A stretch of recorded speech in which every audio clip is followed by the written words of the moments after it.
Hello दोस्तों, कैसे हैं आप सब लोग। क्या आप भी शिक्षक बनने का सपना देखते हैं दोस्तों?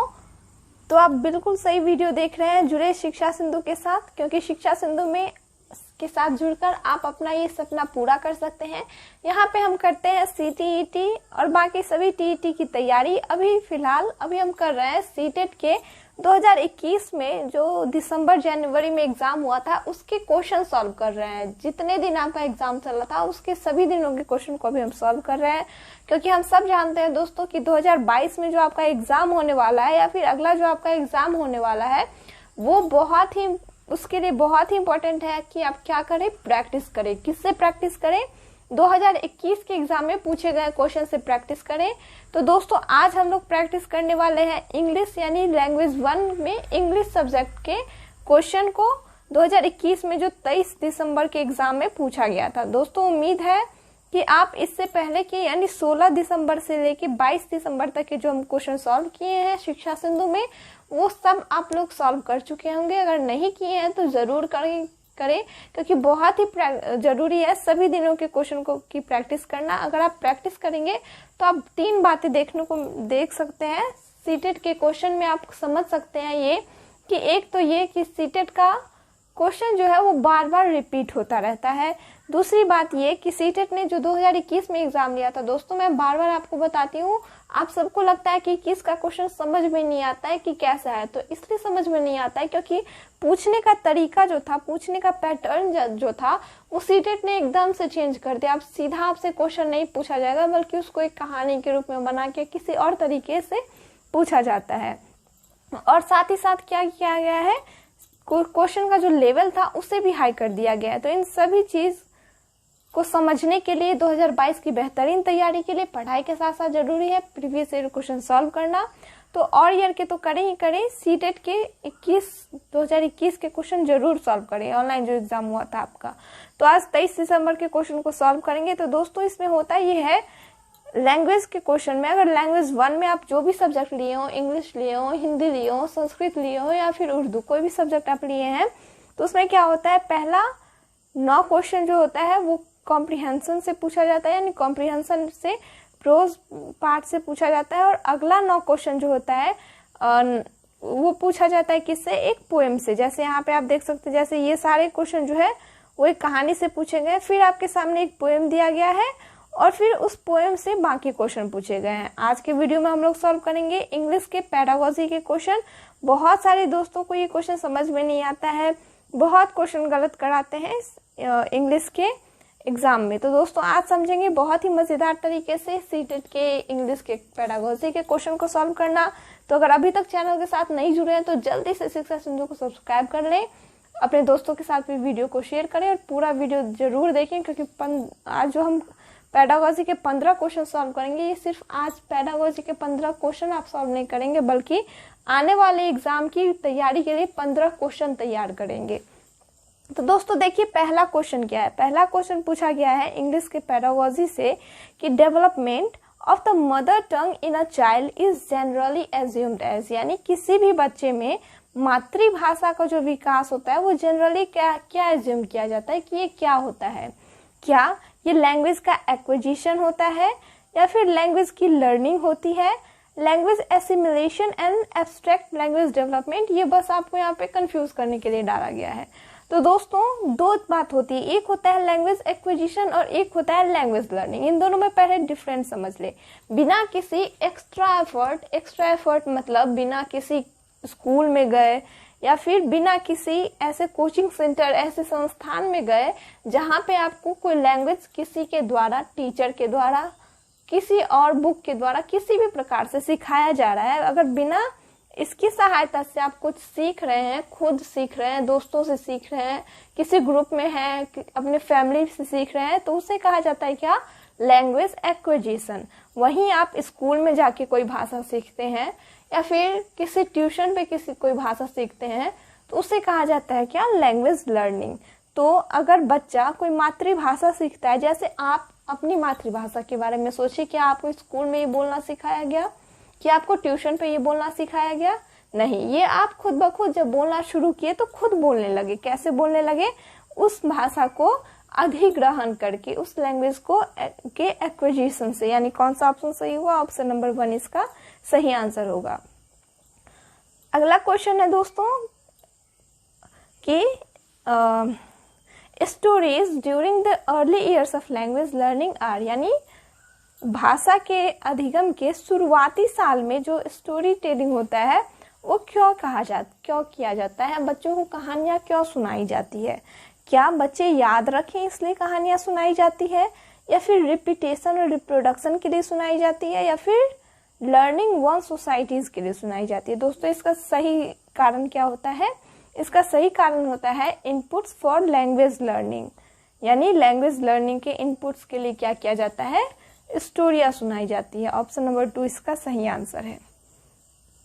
अब अगला प्रश्न देखिए दोस्तों, इतना लंबा क्वेश्चन है देखने में कि बहुत सारे दोस्त सोचेंगे कि इसे बाद में करते हैं, पहले कोई और क्वेश्चन कर लेते हैं, लेकिन देखिए कितना इजी ये क्वेश्चन है।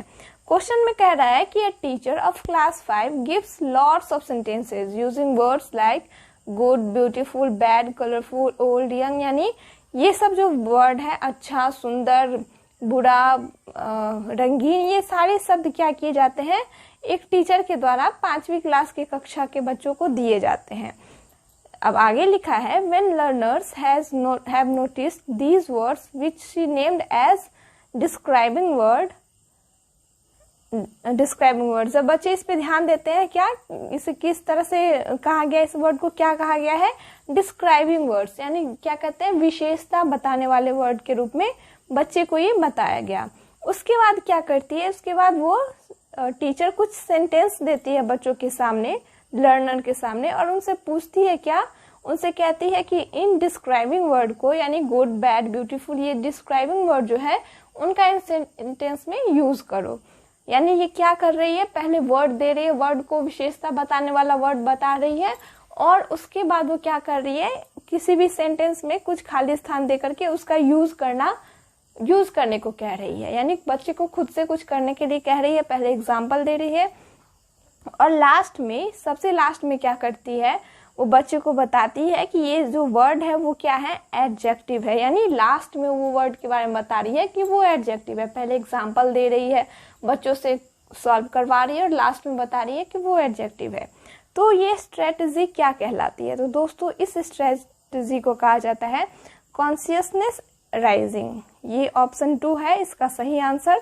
Grammar teaching strategy, teaching adjectives, या फिर कंटेंट बेस्ड ग्रामर, ये इसका सही आंसर नहीं है। ऑप्शन नंबर 2 इसका सही आंसर है।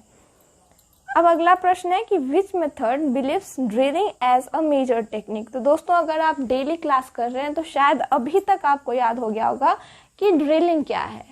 मैं फिर से एक बार बता देती हूँ, ये वैसे मैं हर एक सब्जेक्ट के पेडागोजी में ड्रिलिंग वर्ड आ रहा है बार बार, और बार बार समझा रही हूँ। ड्रिलिंग मतलब होता है किसी भी चीज को बार बार रिपीट करना। ड्रिलिंग एंड प्रैक्टिस जिसे कहते हैं, यानी अगर आप मान लीजिए कोई वर्ड है, अगर आप बैड के जगह पे गलती से डैब लिख देते हैं तो क्या किया जाता है? टीचर बोलती है कि जाओ इसे फिर से 5 वर्ड लिखो, यानी 5 बार बैड बैड बैड ऐसे अपने कॉपी पे वो वर्ड लिखो। यानी क्या होता है? वो बार बार ड्रिलिंग करवा रही है, बार बार प्रैक्टिस करवा रही है। तो ये मेजर टेक्निक होता है। कब होता है? याद रखें, हमेशा ये ड्रिलिंग मेजर टेक्निक नहीं रहता है, ज्यादातर नहीं रहता है। तो कब ये मेजर टेक्निक माना जाता है? ऑडियो लिंग्विज्म में। ऑडियो लिंग्विज्म में ड्रिलिंग हमेशा मेजर टेक्निक माना जाता है। अब कैसे माना जाता है ये भी समझ ले दोस्तों। ऑडियो लिंग्विज्म होता क्या है? ऑडियो लिंग्विज्म होता है जिसमें बच्चे की भाषा को विकसित करने के लिए, यानी बच्चे के लैंग्वेज को विकसित करने के लिए क्या किया जाता है? बच्चे को कुछ सुनने को दिया जाता है, यानी कुछ ऐसी चीज होती है जो क्या किया जाता है? बच्चों को सुनाया जाता है, ताकि बच्चे क्या करें? बच्चे वो चीज सुन करके और उससे सीखें।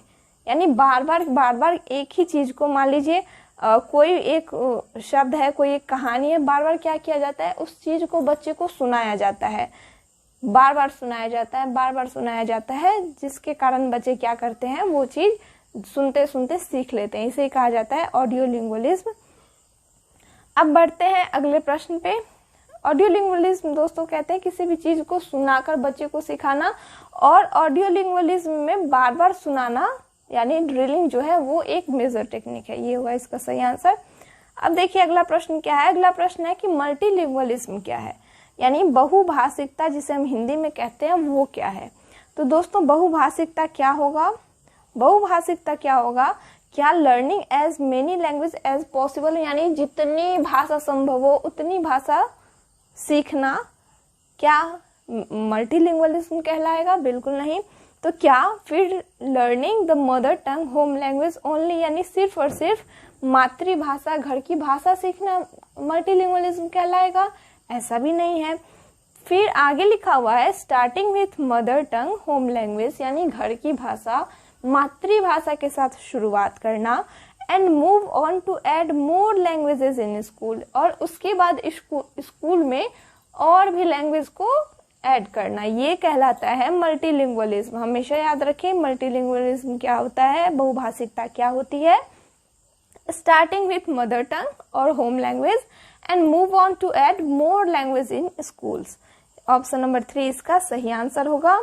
और ऑप्शन नंबर 4 क्यों नहीं होगा ये भी देख लें कि स्टार्टिंग विथ मदर टंग ये तो सही है, moving to English medium and adding another language in high school. यहाँ पे बात हो रही है क्या, पहले तो इंग्लिश मीडियम पे मूव करना, उसके बाद हाई स्कूल में जाके और लैंग्वेज ऐड करना। तो दोस्तों ये सही नहीं, स्कूल जाने के बाद और लैंग्वेज ऐड करना ये कहलाता है मल्टीलिंगुअलिज्म। ऑप्शन 3 इसका सही आंसर है।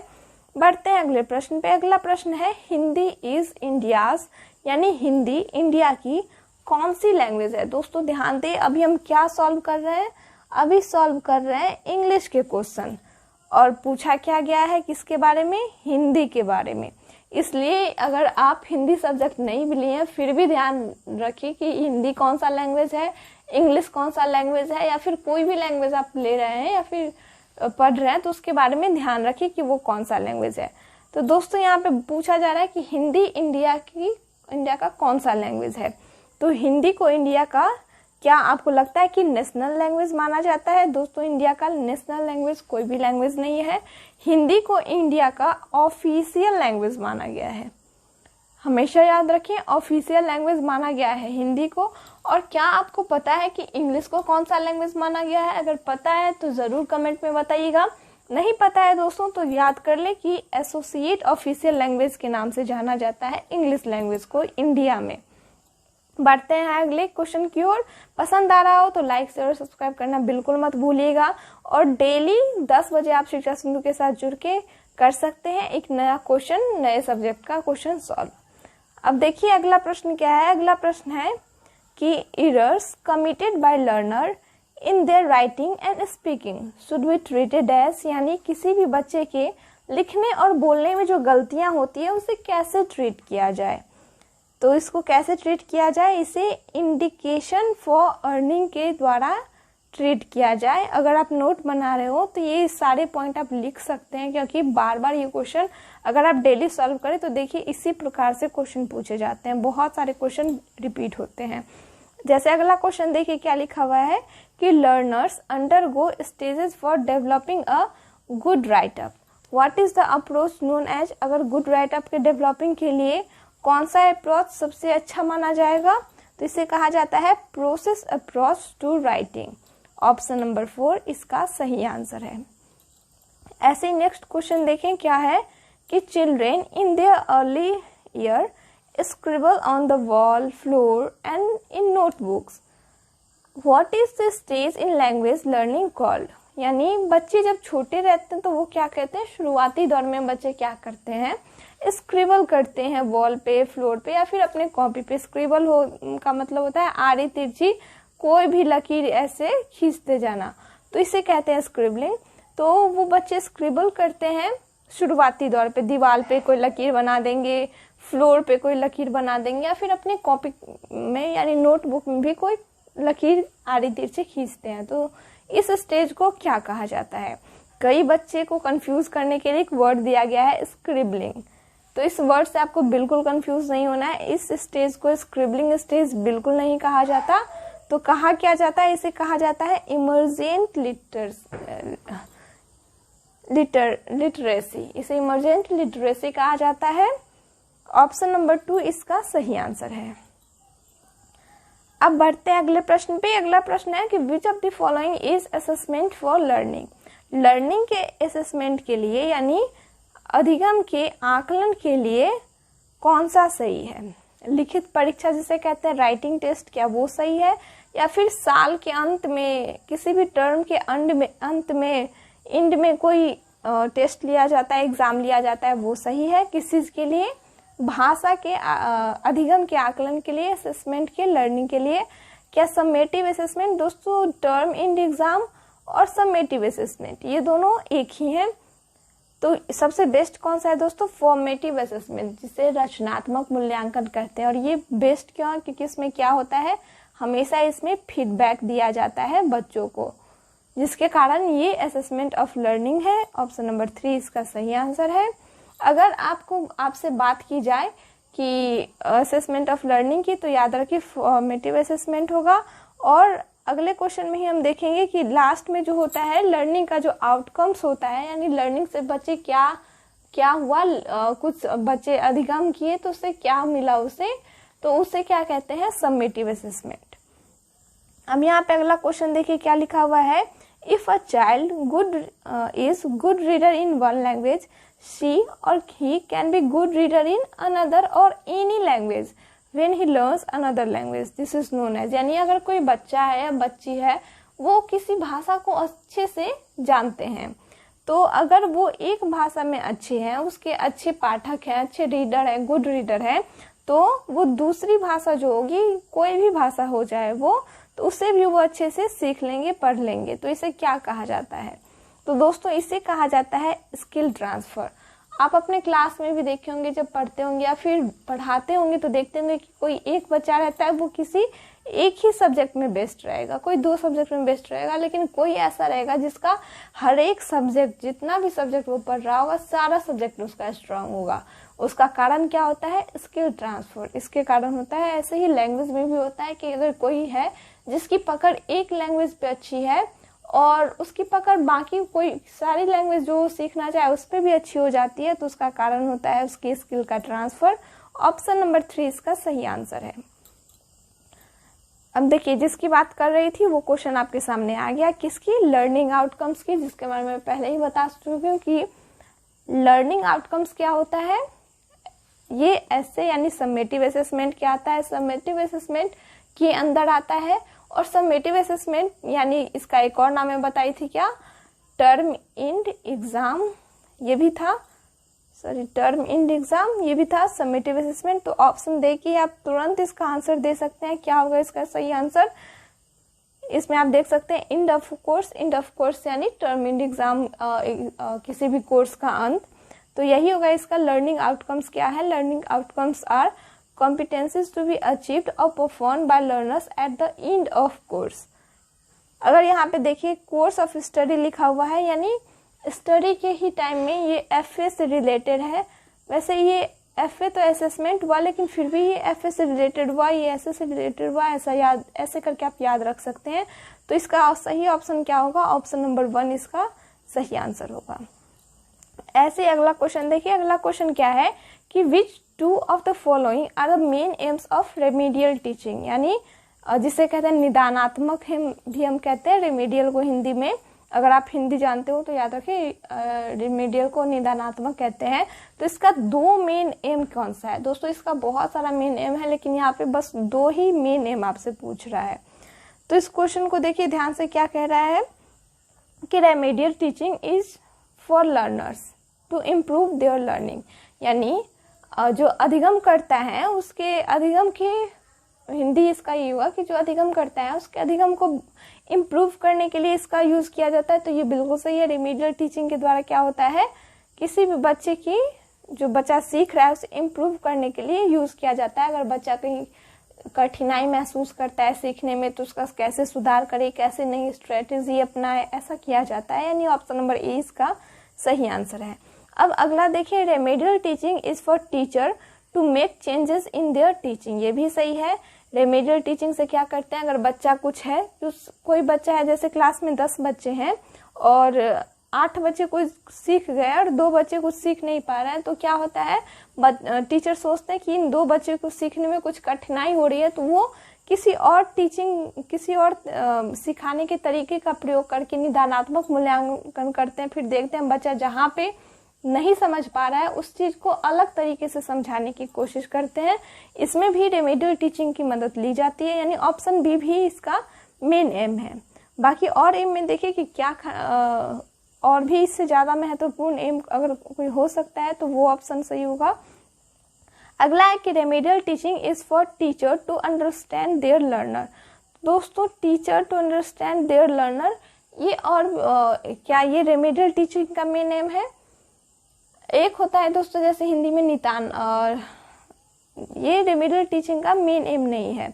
अब आगे लिखा हुआ है remedial teaching is for the parents to know why some learners needed improvement. ये भी सही नहीं है कि जो पेरेंट्स होंगे, जो अभिभावक होंगे, उनके समझने के लिए भी रेमेडियल टीचिंग नहीं होता है। तो इसका कौन सा ऑप्शन सही होगा? ऑप्शन नंबर 1 इसका सही आंसर होगा। बढ़ते हैं अगले प्रश्न पे। अगला प्रश्न है विच ऑफ, ये क्वेश्चन तो अभी हम किए हैं। अब नेक्स्ट क्वेश्चन देखिए कि a teacher divided her classes into 5 groups, यानी एक टीचर है वो अपने क्लास को क्या किया, 5 ग्रुप में डिवाइड कर दिया। With 5 learners in each group, यानी हर एक ग्रुप में क्या किया, 5 लर्नर को रखा, 5 ग्रुप बनाया और 5-5 सभी में बच्चे रखे। And ask them to find words related to home, school, road, land and sky, यानी उन सबको कहा गया क्या कि वो क्या करे, शब्द ढूंढे घर, स्कूल, सड़क, भूमि और आसमान से जुड़ी हुई।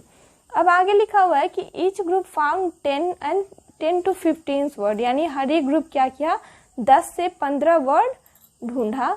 Each and shared with the other group, यानी क्या किया, हर एक ग्रुप 15 से 10 क्वेश्चन वर्ड ढूंढा और फिर उसे शेयर किया किसके साथ, 5 ग्रुप बना था तो 5 ग्रुप एक दूसरे के साथ उस चीज को शेयर किया। तो यहाँ पे कौन सी टेक्निक टीचर के द्वारा अडॉप्ट की गई, वोकैबुलरी यानी शब्दकोश को सिखाने के लिए। तो दोस्तों यहाँ पे कौन सी टेक्निक यूज की गई है, क्या आप सब बता सकते हैं? यहाँ पे यूज की गई है थीमेटिक वोकैबुलरी, यानी इस तरह से सीखने को कहा जाता है क्या, थीमेटिक वोकैबुलरी कहा जाता है इस तरह से सीखने को कि ग्रुप बना दो, बच्चे अलग अलग ग्रुप में अलग अलग वर्ड ढूंढे, फिर सब एक दूसरे के साथ अपने वर्ड को शेयर कर दें। अब बढ़ते हैं अगले प्रश्न पे। अगला प्रश्न है कि constructivism as a learning theory believes, यानी रचनात्मकता भी जिसे कहते हैं, as a learning theory believes, ये किस चीज में बिलीव करता है, लर्निंग इन सोशल कंस्ट्रक्टेड, यानी जो भी सिद्धांतवादी रहते हैं, जो कि कंस्ट्रक्टिविज्म में रहते हैं, वो क्या करते हैं, किस चीज में बिलीव करते हैं, लर्निंग इन सोशली कंस्ट्रक्टेड। जैसे आप देखे होंगे लेव वाइगोत्स्की के बारे में, वो भी इसी में बिलीव कर रहे थे और वो भी कंस्ट्रक्टिविज्म ही थे। तो ऑप्शन नंबर 4 इसका सही आंसर है। और यहीं पे खत्म होता है दोस्तों लैंग्वेज 1 का क्वेश्चन। अब 15 क्वेश्चन यहीं पे इंग्लिश के पैडागोजी का खत्म होता है। तो अगर आपको वीडियो पसंद आया हो तो जरूर लाइक, शेयर और सब्सक्राइब कीजिएगा। अगर आप अभी तक शिक्षा सिंधु के साथ नहीं जुड़े हैं तो जल्दी से जुड़ जाइए, क्योंकि यहाँ पे डेली प्रैक्टिस करवाई जाएगी। 10 बजे आपको डेली एक वीडियो मिलेगा, एक नया वीडियो मिलेगा 2022 की बेहतरीन तैयारी के लिए। तो शिक्षा सिंधु के साथ जुड़े रहें, बेहतरीन तैयारी करते रहें 2022 की। और लाइक, शेयर और सब्सक्राइब करना बिल्कुल मत भूलिएगा।